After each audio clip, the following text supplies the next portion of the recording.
Detik-detik Rambo Papua taklukkan ayah Egyanus Kogoya di Mapenduma, intelijen Kopassus Prabowo. Tanpa alat canggih, pasukan pimpinan Danjen Kopassus Brigadir Jenderal Prabowo tahun 1996 itu sukses dalam operasi Mapenduma. Jenderal OPM Kelly Kualik dan Daniel Kogoya, ayah dari Egyanus Kogoya, yang saat itu menjabat Komandan Operasi Takluk. Sementara 24 sandera diselamatkan meski 2 diantaranya meninggal. Sukses ini membuat Kopassus dipuji dunia internasional. Namun, Prabowo dalam bukunya, dikutip pada Sabtu 1 Juni 2024 mengatakan, ada sosok peltu, pembantu Letan 1, Bayani di balik sukses Mapenduma. Menurutnya, Bayani adalah Rambo dalam dunia nyata, prajurit hebat dan intelijen Kopassus di lapangan, memiliki teknik hebat, fisik mumpuni dan bisa bergerak di hutan secara senyap. Prabowo mengatakan, Bayani direkomendasikan oleh seniornya Mayor Zaki Anwar yang mengenal kemampuan sang Rambo, yang tampil nyentrik, tidak bersepatu, bercelana pendek. Namun, dia bisa menundukkan beberapa musuh dan merebut 3-4 pucuk senjata.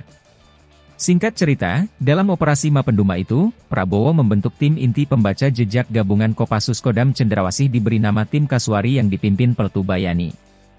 Disinilah kecerdasan Bayani teruji.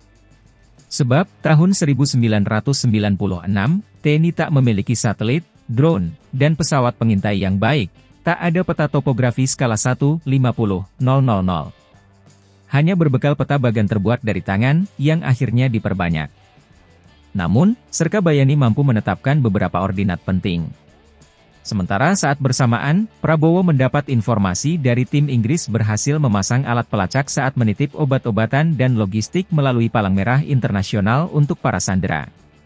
Perwira Inggris mengatakan, dari alat itu OPM dan para sandera berada di puncak gunung, di luar 6 sasaran yang diberikan tim intelijen. Karena ragu, Prabowo memanggil Bayani meminta tanggapannya. Bayani mengatakan, pada titik ordinat itu jangan Kelly Kualik, monyet pun tidak mau tinggal karena tak ada air. Bagaimana sekian puluh orang berada di atas tanpa air?